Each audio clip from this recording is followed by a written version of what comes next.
हमें नहीं लगता है कि अब जो जितना कम समय उस कम समय में वो एनसीईआरटी का लाइन बाय लाइन पढ़ पाएंगे। मतलब ये बोलने का है कि वो करवा देगा किसी के कुवत से बाहर है। 1 to 5 वाले जो जितने भी कैंडिडेट हैं उनको सबसे पहले क्या करना चाहिए कि फ्रीडम मूवमेंट पर अच्छा पकड़ कर लीजिए। नंबर ऑफ़ क्वेश्चन वहाँ से ज़्यादा रहेगा, पॉलिटी का सवाल ज़्यादा रहेगा, इंडियन ज्योग्राफी से सवाल रहेगा और ईवीएस का भी सवाल रहेगा। और थोड़ा मैथ्स रीजनिंग को प्रैक्टिस कर ले। लगातार शिक्षक नियुक्ति में अप्स एंड डाउन चलते रहा। वैकेंसी आई, नियम चेंज हुआ, नियम बदला हुआ, मतलब हमको लगता है कि 10-12 बार तो हो चुका होगा। फिर डेट बढ़ा गया कि भाई और जो लोग हैं एप्लीकेबल वो डालें। फिर था कि नहीं अगर कुछ को एडिट करना है एडिट करके डालें। फिर कुछ को था कि लेट फाइन के साथ डालें। यूनिवर्सिटी की याद दिला दिया। आज तक कॉम्पिटिटिव एग्जामिनेशन में हम लोग नहीं सुने थे कि किसी एग्जामिनेशन में लेट फाइन के साथ कोई एग्ज़ाम दिया जाता है। 9-10 के आप कैंडिडेट हैं और अगर आप साइंस के कैंडिडेट हैं तो आपका जो प्रश्न होगा आपकी एलिजिबिलिटी से पूछा जाएगा। तो 9-10 में अगर कोई एटॉमिक स्ट्रक्चर पढ़ रहा है या फिर 9-10 का अगर साइंस का सब्जेक्ट का कोई कैंडिडेट है वो लाइव प्रोसेसिंग पढ़ रहा है, जैव प्रक्रम पढ़ रहा है, तो बताइए ग्रेजुएट लेवल का अगर उसको लाइव प्रोसेसिंग पूछेगा तो उससे बढ़िया वो नीट नहीं निकाल लेगा। बिहार का बच्चा हमेशा तैयारी करता है कुट्टा गाड़ के। जो भी लगा होगा ना वो एकदम एकजुट होकर के लगा होगा, क्योंकि यहाँ तैयारी का मतलब होता है कि एक सुर में लगता है कि इसके बाद मेरे पास कोई ऑप्शन नहीं है, मतलब डू और डाई वाली बात है। तो बिहार के बच्चे पीछे होने नहीं जा रहे हैं। बिहार में बीपीएससी के तहत 1,70,000 पदों पर शिक्षकों की बहाली होनी है। आपको बता दें कि अब 1 महीने से भी कम वक्त बचा हुआ है। 24 अगस्त से परीक्षाएं शुरू हो जाएंगी। मेरे साथ पटना के लोकप्रिय शिक्षक NS राजपूत सर हैं। सर, 1,70,000 पदों की बहाली है और 1 महीने से भी कम का वक्त बचा हुआ है। अभ्यर्थियों में यह चिंता है कि तैयारी कैसे होगी, किस प्रकार तैयारी करनी चाहिए। तमाम तरह के सवाल जो हैं अभ्यर्थियों के मन में उत्पन्न हो रहे हैं। कैसे तैयारी करनी चाहिए सर इस बार? देखिए, सबसे पहले ना आपके टॉप बिहार को बहुत बहुत धन्यवाद देते हैं कि हमेशा आप एजुकेशन से संबंधित चीज़ों को उठाते हैं और जो करियर का सवाल है उस करियर के सवाल पर आपका बहुत अच्छा एक अप्रोच हमेशा जाता है।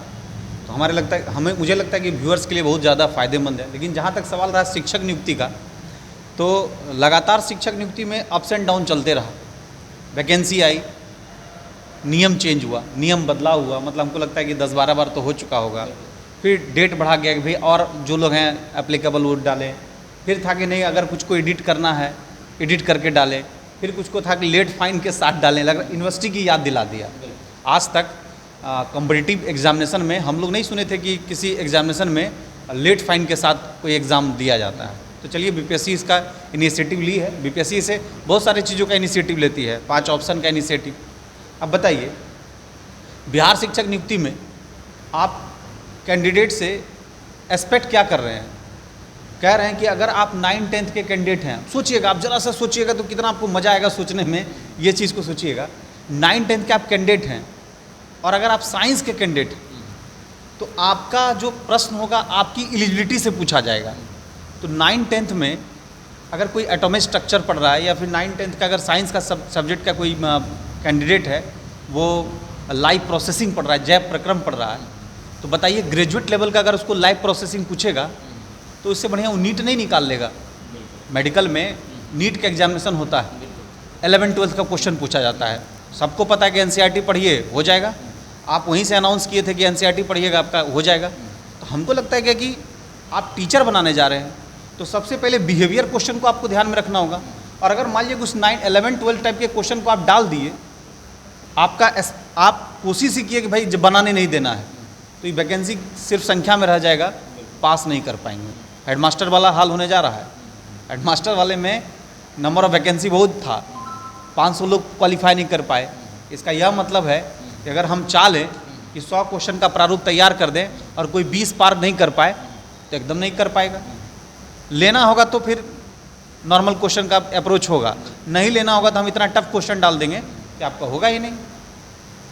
आप कहिएगा कि हम तो 1,80,000 वैकेंसी निकाले थे, लेकिन होगा ही नहीं। अच्छा बताइए, बार बार बोल रहा था कि हाई स्कूल में प्रिंसिपल की वैकेंसी है, बहुत वैकेंसी थी, 500 लोग पास नहीं किए।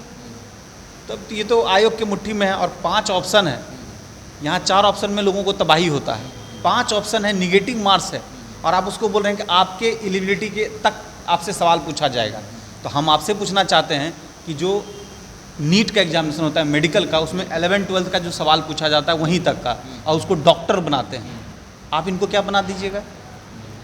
तो थोड़ा इस मामले में सिलेबस को के मामले में अगर आयोग चाहेगी बिहेवियर क्वेश्चन इन जनरल वे का क्वेश्चन पूछना तो ठीक है, लेकिन अगर इस तरह का सवाल पूछेगी और पूरा घुस के पूछेगी तो निश्चित तौर पर नंबर ऑफ कैंडिडेट का सिलेक्शन बहुत कम हो पाएगा। अभ्यर्थियों को किस तरह तैयारी करना चाहिए, क्या क्या क्वेश्चन प्रश्न आ सकते हैं आपके अनुसार? देखिए, जैसा कि आयोग के जो सुप्रीमो उन्होंने जिस तरह का स्टेटमेंट जारी किया है, वैसी स्थिति में तो हमें नहीं लगता है कि अब जो इतना कम समय, उस कम समय में वो एनसीईआरटी का लाइन बाय लाइन पढ़ पाएंगे। मतलब ये बोलने का है कि वो करवा देगा, वो करवा देगा, किसी के कुवत से बाहर है वो। रही बात 1 to 5 का, तो 1 to 5 वाले में चलिए जीके जीएस का जमावड़ा रहेगा, तो 1 to 5 में नंबर ऑफ कैंडिडेट का पार्टिसिपेशन होगा। वैसे भी आप सुने होंगे कि यूट्यूब पर आकर के बहुत सारे कोर्स लॉन्च किए, लेकिन कोई 9, 10, 11, 12 को नहीं पढ़ाया, सब 1 to 5, 1 to 5, 1 to 5, क्योंकि लोगों का एलिजिबिलिटी लेवल भी वही था, तो सब लोग 1 to 5 की तरफ मुखातिब हो गए। तो 1 to 5 में चलिए वहाँ फाइट भी तो तेज है, लेकिन 9, 10, 11, 12 के बच्चे क्या करेंगे? अब सोचिए, जो 11, 12 के साइंस के कैंडिडेट होंगे या फिर सोशल स्टडी के होंगे, उनको आप पीजी लेवल का क्वेश्चन पूछिएगा, अब बताइए 1 महीना में कैसे कंट्रोल होगा? तो जो सिलेबस जारी किया गया है उस सिलेबस के अनुसार थोड़ा सा टफ हमको लग रहा है। बिल्कुल। टफ कितना जाने की संभावना है सर? अब देखिए, ये डिपेंड करेगा क्वेश्चन का प्रारूप कैसा रहेगा। अगर 50-50 का बैलेंसिंग मोड रहा, मतलब 50% डीप क्वेश्चन और 50% नॉर्मल क्वेश्चन रहा, दोनों का बैलेंसिंग मोड रहा, तो हमको लगता है कि 60% काफ़ी होगा 9, 10, 11, 12 के लिए। 1 to 5 में थोड़ा फाइट तेज होगा तो उसका स्कोर जा सकता है आगे। किस किस पोर्शन पे सर ज़्यादा ध्यान देने की आवश्यकता है? अगर कोई एनसीईआरटी पढ़ रहा है तो किस पोर्शन को ज़्यादा टारगेट करे, उस पोर्शन को पढ़े जो 1 to 5 में और 9, 10 में भी जो है वह चीज़ मेकअप कर जाए? पहले तो 1 to 5 वाले जो जितने भी कैंडिडेट हैं उनको सबसे पहले क्या करना चाहिए कि फ्रीडम मूवमेंट पर अच्छा पकड़ कर लीजिए। नंबर ऑफ क्वेश्चन वहाँ से ज़्यादा रहेगा, पॉलिटी का सवाल ज़्यादा रहेगा, इंडियन ज्योग्राफी से सवाल रहेगा और ईवीएस का भी सवाल रहेगा। और थोड़ा मैथ्स रीजनिंग को प्रैक्टिस कर लें, क्योंकि जो मेन कॉम्पिटिटिव जो जून की जो तैयारी 1 to 5 में देखने को मिलेगी, जो लगेगा कि जिसमें अक्सर जैसे बीपीएससी एग्जाम लेती है, बिहार एसएससी एग्जाम लेती है, तो उस तरह का अप्रोच उसमें देखने को मिलेगा। लेकिन 9, 10 वाले में अगर मान लीजिए 9, 10 में किसी का सब्जेक्ट कुछ और है, ज्योग्राफी है, अब ज्योग्राफी कैसा पूछ रहा है किसको क्या पता, कितना अंदर तक जाके पूछेगा। और एक सूचना भी है भाई कि आपकी एलिजिबिलिटी, तो मान लीजिए कि कोई कैंडिडेट तो ग्रेजुएट तो है, अगर 9, 10 में जा रहा है तो ग्रेजुएट है, और ग्रेजुएट लेवल का अगर उसको सिर्फ कथन और कारण पूछ दिया स्टेटमेंट, तो बच ही नहीं पाएगा। अगर मान लीजिए 40 कथन कारण पूछ दिया, ये स्टेटमेंट किसने दिया, ये स्टेटमेंट किसने दिया, सब पढ़ा हुआ ख़त्म हो जाएगा। इसलिए अब डिपेंड कर रहा है कि आयोग किस मूड में क्वेश्चन सेट करेगी। सर, लाखों अभ्यर्थियों ने फॉर्म भर दिया है और क्या कह सकते हैं कि डोमिसाइल जो हटा दिया गया है उसको लेकर क्या कहेंगे सर? डोमिसाइल जिस प्रकार हटाया गया है आयोग सरकार के द्वारा। डोमिसाइल ये सरकार की अपनी पॉलिसी है, उस पर बहुत ज़्यादा मतलब इस पर ऑलरेडी बहुत सारा एक काम हो चुका है। तो जहाँ तक डोमिसाइल का है तो बगल वाले राज्य से तो सीखना चाहिए। सब करीब करीब आपके बगल वाले राज्य ने उसको क्लोज सेक्शन में डाल दिया है, तो आपको भी डालना चाहिए था। इससे ज़्यादा से ज़्यादा बेनिफिट यहाँ के स्टूडेंट को होता। अब अदर स्टेट, अपने बगल वाले सारे स्टेट को देखिए ना कि वो आपके यहाँ कितने बच्चों को पार्टिसिपेशन दे रहे हैं। तो निश्चित तौर पर इस तरह का ओपन वैकेंसी नहीं था जैसा होना चाहिए था। वैसे जो मेन फाइट हो जाएगा 1 to 5 में हो जाएगा, 9, 10 और 11, 12 में तो पॉसिबिलिटी नहीं है, चूँकि एसटीईटी पास वाले मामले इसमें ज़्यादा हैं, तो एस्टेट जो पास होंगे वही पार्टिसिपेट करेंगे। तो बिहार सरकार शिक्षा विभाग के मंत्री कहते हैं कि बिहार में जो है वो टैलेंट नहीं है, हुनर नहीं है, तो हम दूसरे राज्यों के अभ्यर्थियों को मौका दे रहे हैं और बिहार में जो है साइंस के टीचर अच्छे नहीं हैं, इंग्लिश के टीचर अच्छे नहीं हैं, तो कहीं ना कहीं बिहार में अच्छे शिक्षक आ पाएंगे। इस पर आपकी क्या राय है? अच्छा, एक चीज़ बताइए, आर्यभट्ट को किसने दिया, बरामिहिर को किसने दिया? जितना भी वैज्ञानिक तरीका है वो सब बिहार इनिशिएट लिया है। जैन धर्म का आविर्भाव कहाँ हुआ, बौद्ध धर्म का आविर्भाव कहाँ हुआ? मतलब हमारे यहाँ इतना बड़ा एक एजुकेशन की फील्ड में नालंदा विश्वविद्यालय, जो नालंदा विश्वविद्यालय का नाम आज भी हम लोग बोलते हैं कि नालंदा विश्वविद्यालय, विदेश से लोग यहाँ पढ़ने आते थे। और रही बात साइंस एंड टेक्नोलॉजी का, तो आप ज़रा सर्वे करा लीजिए, यहाँ के इंजीनियर जो हैं अदर कंट्री में जाकर के सॉफ्टवेयर में बहुत बेहतर काम कर रहे हैं, बहुत सारे।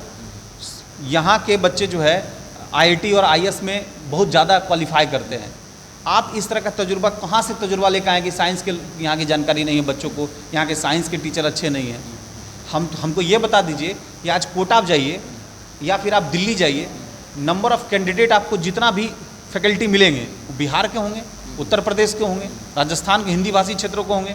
उसमें पार्टिसिपेशन बिहार का है कि नहीं? वो आईटी की तैयारी करवा रहे हैं, वो नीट की तैयारी करवा रहे हैं। आप कह रहे हैं कि आपके यहाँ विज्ञान का शिक्षक नहीं है। हमको तो उनके बातों पर थोड़ा हंसी भी आता है कि आप खुद विज्ञान के शिक्षक हैं। तो पहले एक काम कीजिए, तो आप ही अपना डिसाइड कर लीजिए कि आप सही से किए हैं कि नहीं। डिसाइड तो उन्हीं को करना पड़ेगा। सर एक और प्रश्न होगा कि जिस तरह से 1,70,000 बहाली है, तो बिहार के कितने अभ्यर्थी आपके अनुसार जो है इस बार 1,70,000 में अपना सकेंगे? देखिए, बिहार का बच्चा हमेशा तैयारी करता है खुट्टा गाड़ के। जो भी लगा होगा ना, वो एकदम एकजुट होकर के लगा होगा। क्योंकि यहाँ तैयारी का मतलब होता है कि एक सुर में लगता है कि इसके बाद मेरे पास कोई ऑप्शन नहीं है, मतलब डू और डाई वाली बात है। तो बिहार के बच्चे पीछे होने नहीं जा रहे हैं। और मान लीजिए डोमिसाइल नीति आ भी गया है तो कुछ नंबर ऑफ़ कैंडिडेट का चयन होगा, लेकिन बिहार के बच्चों का झंडा बुलंद है, मजबूती के साथ फाइट करेंगे और वो जानते हैं कि हमारा टारगेट क्या है। और रही बात की जो लोग प्रिस्क्राइब कर रहे हैं कैसे पढ़िए वैसे पढ़िए, ये बच्चा खुद इतना बेहतर होता है जो कि टीचिंग फील्ड में जा रहा है, और जिसके पास टीचिंग एबिलिटी आ चुका है उसको खुद ब खुद पता है कि हमको करना कैसे है। सब लोग अपना ग्रुप बना करके और खुट्टा पकड़ के अपना सिस्टम शुरू कर दिया होगा। बकसने नहीं जा रहा है, परीक्षा होने दीजिए, नंबर ऑफ़ कैंडिडेट बिहार के ही ज़्यादा रहेंगे। चलिए, तो एनएस राजपूत सर ने बता दिया है कि बिहार के जो हैं शिक्षक अधिक होंगे और बिहार के जो शिक्षक अभ्यर्थी उनका झंडा जो है वह बुलंद है और आने वाला समय इस चीज़ का गवाह होगा। जिस तरह से बिहार में बड़ी वैकेंसी है शिक्षक की और 24 अगस्त से परीक्षाएं भी शुरू हो जाएंगी। आपकी कैसी तैयारी कैसी है, ये भी आप हमारे कमेंट सेक्शन में बता सकते हैं, या फिर आपके कोई प्रश्न हो, आप सर से कोई प्रश्न पूछना चाहें तो वो भी आप हमारे कमेंट सेक्शन में पूछ सकते हैं। देखते रहें द बिहार टॉप। धन्यवाद।